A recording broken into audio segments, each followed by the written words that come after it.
தமிழ்நாட்டில் சுமார் 6000 மதுக்கடைகள் இருக்கின்றன. 6000 மதுக்கடையில் ஒவ்வொரு கடையிலையும் பல்லாயிரக்கணக்கான பாட்டில் விற்குது. ஒரு நாளைக்கு 1.5 கோடி பாட்டில் டாஸ்மாக்ல விற்குது.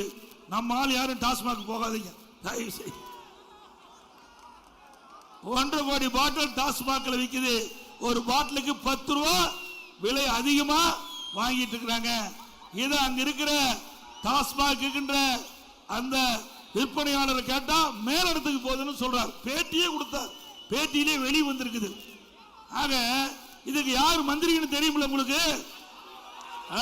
செந்தில் பாலாஜி. அவருக்கு பேரே 10 ரூபா மந்திரின்னு வச்சாச்சு. 10 ரூபா மந்திரினா செந்தில் பாலாஜி. ஆக இவர் தான் இதற்கு ஒரு கோடு போட்டார். இப்ப ரோடு போட்டு அழகா போயிட்டு இருக்குது. ஒரு நாளைக்கு 1.5 கோடி பாட்டில் விற்பனை. ஒரு பாட்டிலுக்கு 10 ரூபாய்னா 15 கோடி இந்த டாஸ்மாக் கடையிலிருந்து பாட்டில் விற்பனையிலிருந்து மட்டும் மேலிடத்துக்கு போயிட்டு இருக்குது.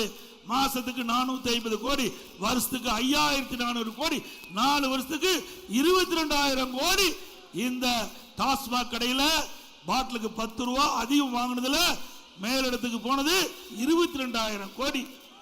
நேற்றைய தினம் முதலமைச்சர் ஸ்டாலின் அவர்கள் திருப்பூர் மாவட்டம் உடுமலைப்பேட்டையில் பேசியிருக்கிறாரு. எடப்பாடி பழனிசாமி முதலா மேற்கு மாவட்டத்தை தேர்ந்தெடுத்து தேர்தல் சுற்றுப்பயணத்தை மேற்கொண்டிருக்கின்றார் என்று ஒரு கருத்தை குறிப்பிட்டிருக்கின்றார். மேற்கு மாவட்டம் திமுகவுடைய கோட்டை. இங்க எப்படி எடப்பாடி பழனிசாமி அவர்கள் தேர்தல் சுற்றுப்பயணத்தை தொடங்கிறார் என்று எனக்கு தெரியவில்லை என்று தெரியாமல் சொல்லியிருக்கின்றார். திரு ஸ்டாலின் அவர்களே, மேற்கு மாவட்டம் அண்ணா திமுக கோட்டை. 2021 சட்டமன்ற பொது தேர்தல் கோவை மாவட்டத்தில் 10 இடங்களிலும் அண்ணா திமுக கூட்டணி 100க்கு 100 வெற்றி பெற்றது. திமுக ஆளுங்கட்சியா இருக்கலாம், ஆனா கோவை மாவட்டத்தில் ஆளுங்கட்சி அண்ணா திமுக. ஆக கோவை மேற்கு மாவட்டத்தில் 100க்கு 80% வெற்றி பெற்று அனைத்து இந்திய அண்ணா திராவிட முன்னேற்ற கழகம் மிகப்பெரிய வலிமை உள்ள கட்சி என்பதை 2021 சட்டமன்ற பொதுத் தேர்தலில் நாங்கள் நிரூபித்து காட்டியிருக்கிறோம். ஸ்டாலின் அவர்களே, இன்னொன்றும் சொல்லுகிறார். இது ஏன்னா உடனுக்குடன் பதில் கொடுத்தா தான் பத்திரிகையில வரும். என்ன கிருஷ்ணகிரியில திருப்பூர் மாவட்டத்தை பேசிட்டு நீ நினைப்பீங்க. ஆனா பத்திரிகையில தமிழ்நாடு முழுவதும் ஸ்டாலின் அவர்கள் சொன்ன கருத்து வெளியிடப்பட்டுகின்றது. அதற்கு பதில் சொல்லுகின்ற விதமாக தான் கிருஷ்ணகிரி மாவட்டத்தை பொருத்தமான இடம் என்று கருதி இங்க பேசுறேன். திருப்பூர் மாநகராட்சி, கோவை மாநகராட்சி, 2 மாநகராட்சியிலும் ஸ்மார்ட் சிட்டி திட்டத்தில் ஆயிரக்கணக்கான கோடி கொண்டு வந்து திட்டத்தை நிறைவேற்றிய அரசு அதிமுக அரசாங்கம்.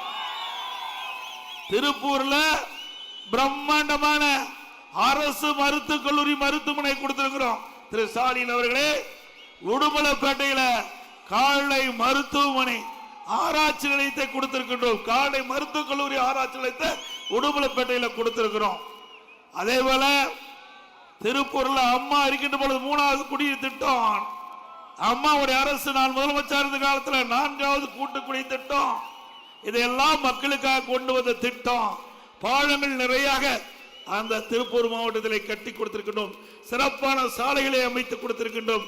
அத்திக்கடவு அவனாசி திட்டத்தை கொண்டு வந்து விவசாயிகள் மனதிலே இடம் பிடித்த அரசு அதிமுக அரசு. கோவை மாவட்டத்தில் ஏராளமான திட்டங்களை நிறைவேற்றிக்கிறோம் ஸ்டாலின் அவர்களே. ஆகவே அங்கே தேர்ந்தெடுத்து முதலாக 100க்கு 100% வெற்றி பெற்ற மாவட்டத்தை தேர்ந்தெடுத்து எங்களுடைய எழுச்சி பயணத்தை தொடங்கி இருக்கணும். ஸ்டாலின் அவர்களே, 2021 100க்கு 100% என்றால் இப்பொழுது எப்படி வெற்றி இருக்கும் என்பதை எண்ணி பார்க்க வேண்டும். பிளே ஸ்டோர் மற்றும் ஆப் ஸ்டோரில் இருந்து பாலிமர் செயலியை QR கோடு மூலம் பதிவிறக்கம் செய்யுங்கள். செய்திகளை உடனுக்குடன் பெறுங்கள்.